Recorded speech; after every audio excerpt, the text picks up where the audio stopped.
Hi there, it's the Frankenstein. Hope everyone is doing okay. I'm coming out to you with another list today. The idea for this list is, as you can tell from the title, top 10 fragrances that I would suggest for a newbie who's getting into the game. Now, this idea was put forward by Mr. Joy Amin in the group FragComm Bangladesh, and this is actually a response video to that, and also an excuse for me to put out another list. And if you guys are interested in joining a fragrance group, please do join FragComm Bangladesh because it's an amazing community where the only love language that we speak is fragrances. So I will drop the link below in the description. Feel free to join it. Even though it says FragComm Bangladesh, there's actually people from all around the world in our lovely community.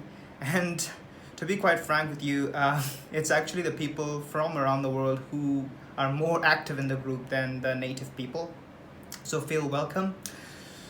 I'll start this video with the tips that I would suggest to someone who's new to the game and then get on with the list. So I'll catch you in a bit after the intro.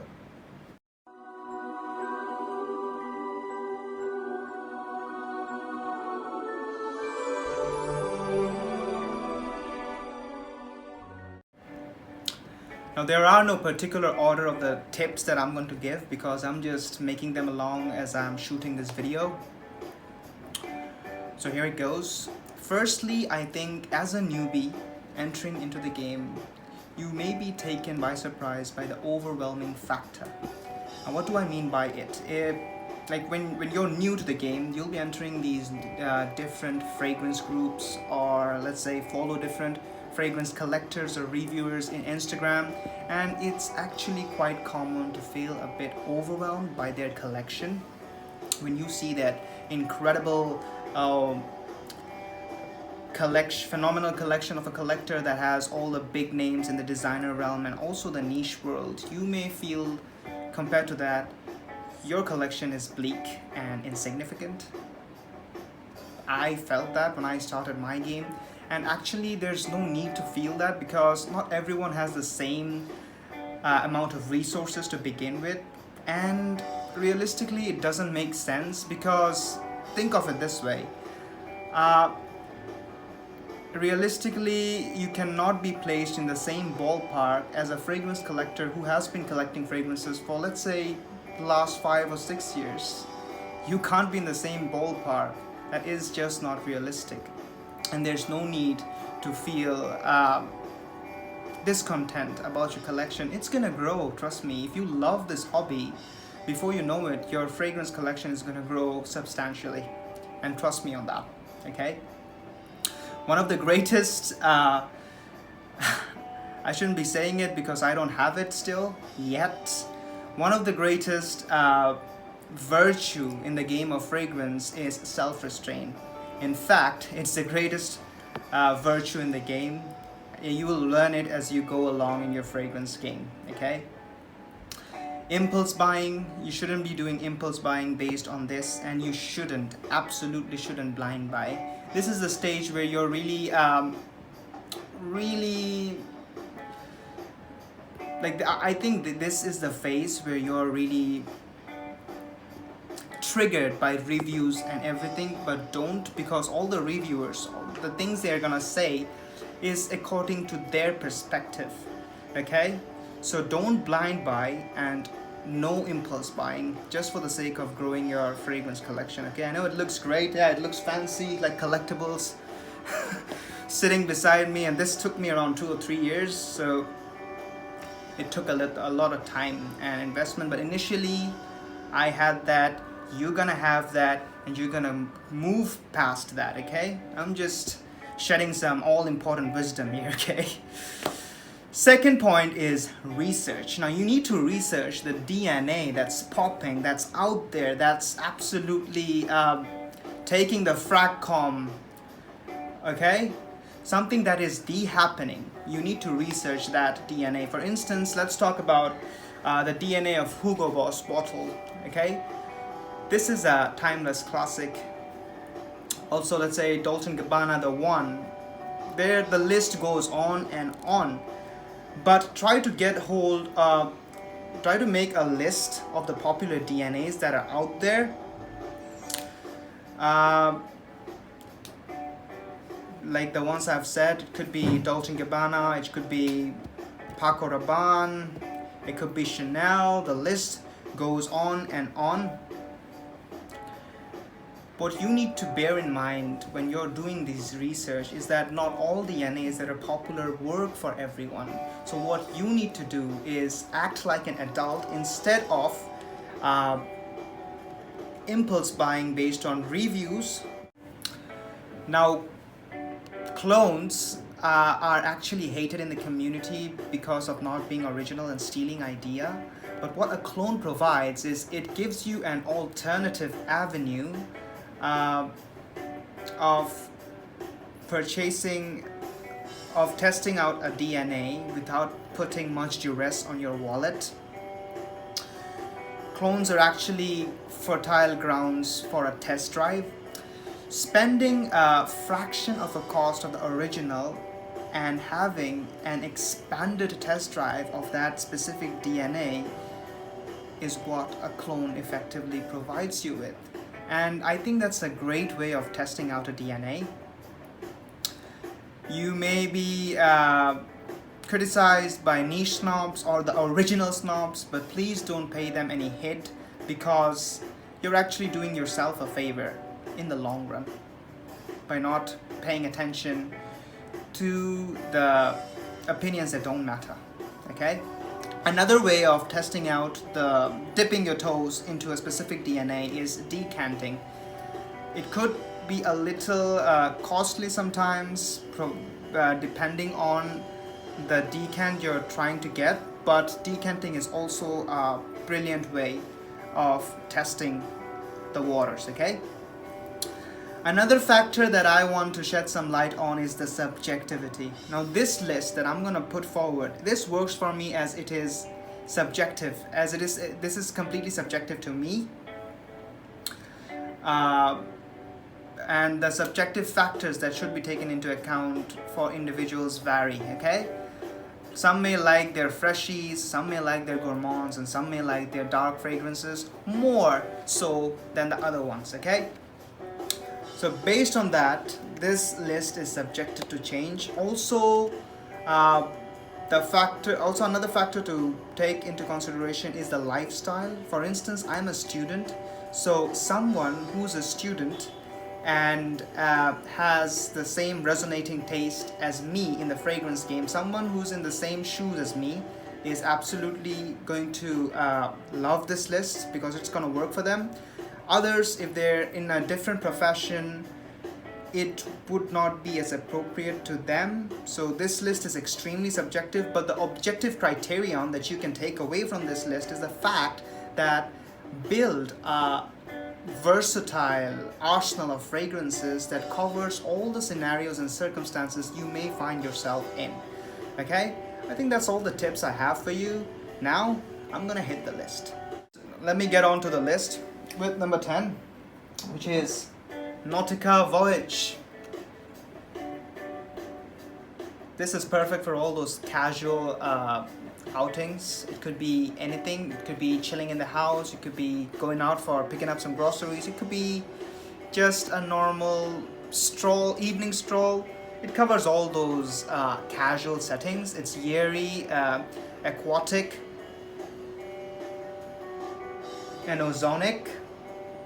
I'm not gonna go into the breakdown here. I'm just gonna give brief snippets of each fragrances as I go along, and it has a decent performance as well. On to my next one, number 9, which is Jaguar's Classic Gold. Damn, that's apple pie. And whenever I'm drawing inferences to apple pie, immediately you're taken back to Hugo Boss, eh? Now this has like great similarity with the Hugo Boss bottle. So if you're trying to add Hugo Boss into your collection, I think this is a great way to begin. This is not an outright clone of it, but it has like really good similarities, and this actually lasts longer. You can dress it up, dress it down, appropriate for both casual and formal settings. Number 8, I'll be going with Kelsey Berwin's Zeus Per Homme. Now this is a fragrance that is fun, summer, daytime. That's the occasion that comes to my mind when I sniff this. This is a clone of Paco Rabanne's Invictus. If you've known Invictus, that is something that is really trendy, and there has been a number of clones for Invictus, and rightfully so. That DNA has gained so much momentum because it actually works, and whether it works for you or not, I suggest you test it out going with this one. This has decent performance. I prefer it over Latafa Najdia. Shout out to Mr. Mikalis for putting this on my radar. That's my number 8. Very summer appropriate, a very fun fragrance for the youthful demographic. On to my 10987. None other than Mont Blanc Individual. Now this is just a gorgeous fragrance which smells like raspberry clean laundrette. So clean, fresh. When you wash your clothes with raspberry flavor detergent, that's how it feels like. Appropriate for all the office and non-offensive occasions. And another great incentive for you to pull the trigger on this would be, believe it or not, some people claim that Creed's original Santal drew their inspiration from this. So this came before Creed's original Santal. And if a popular brand like Creed can draw inspiration from a designer house, that just tells you more about this fragrance, right? That's my 10987. Now for number 6, I don't have a bottle to show for you because my bottle is sitting pretty at UK. So it's a tie actually between CK1 Shock and Zara Gourmand Leather. For CK1 Shock, it gives you, it's an entry-level tobacco fragrance, so it's not in the same line as Dolce & Gabbana's The One, which is also a popular fragrance at this time, and it has been for the past 5 or 6 years now, or more than that, I'm not sure. What Dolce & Gabbana has is that rich tobacco, that yummy tobacco with amber. But this CK1 Shock, what this has is, it has that tobacco and a nice bit of spiciness. So it is not an outright clone, but it actually gives you a nice taste of what a tobacco fragrance may smell like. On to my next one, which is a tie, is Zara Gourmand Leather, which is an outright clone of Jean-Paul Gaultier's Ultra Male. And if you've known Jean-Paul Gaultier's Ultra Male, this is for those playful, flirtatious, clubbing scenarios in winter nights.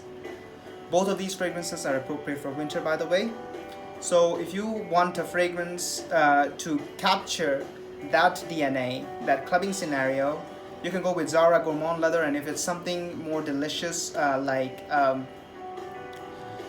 something that will work and that has a complement factor, go for CK1 Shock, although CK1 Shock's performance is not the greatest. Okay, on to my number 5, middle of the road, and I have another tie for you.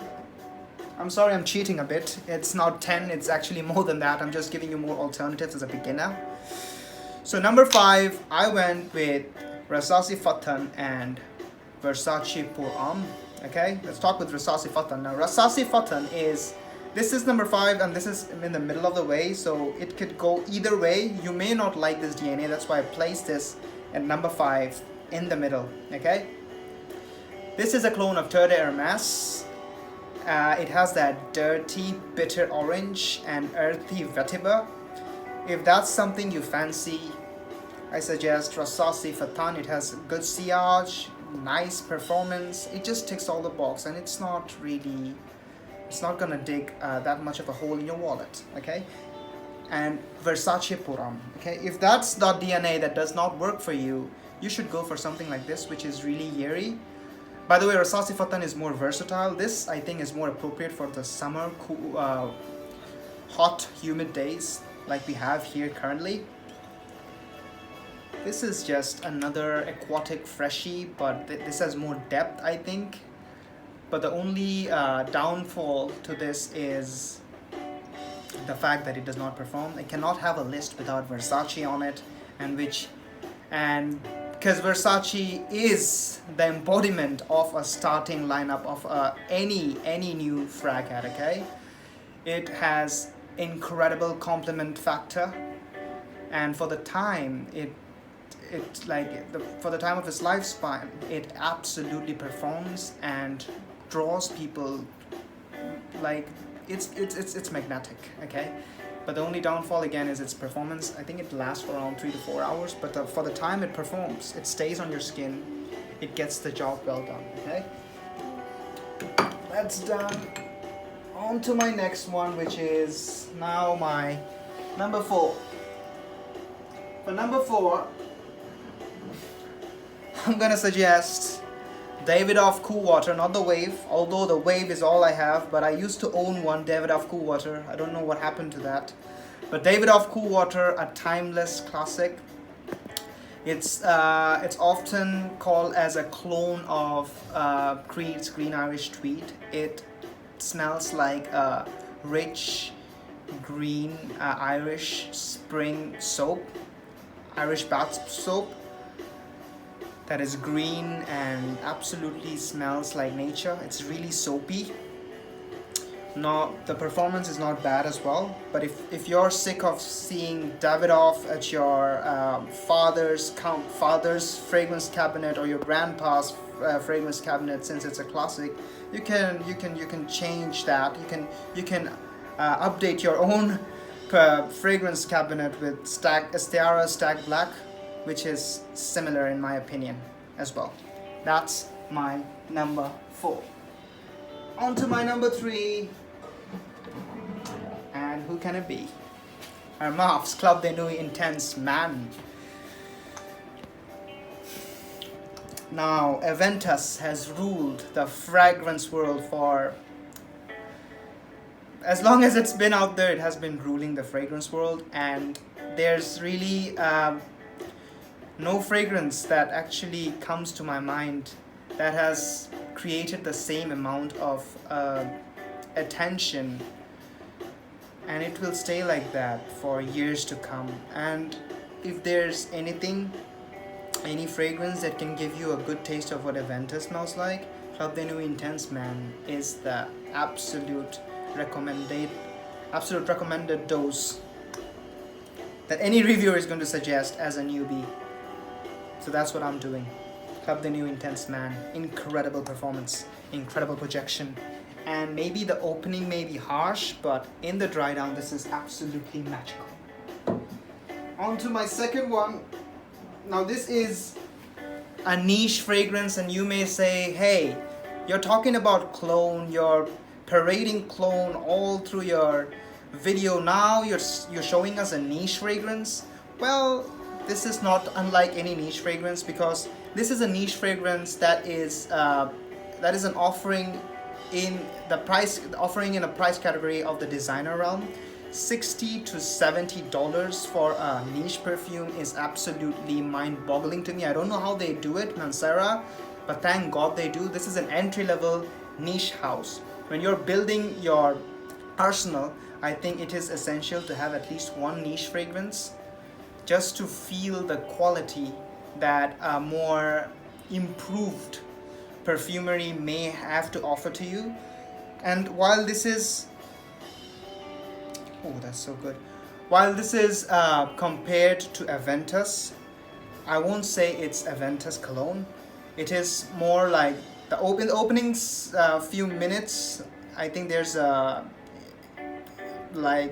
staunch similarity between the two, but in the dry down, this goes to a different direction. There's this smoky black currant with that leather in the back, which makes it a fragrance of its own. This does belong in the same family as Aventus, so does Roja Elysium, but those are not by any means similar fragrances. Maybe they belong in the same family, but they are not clones, okay?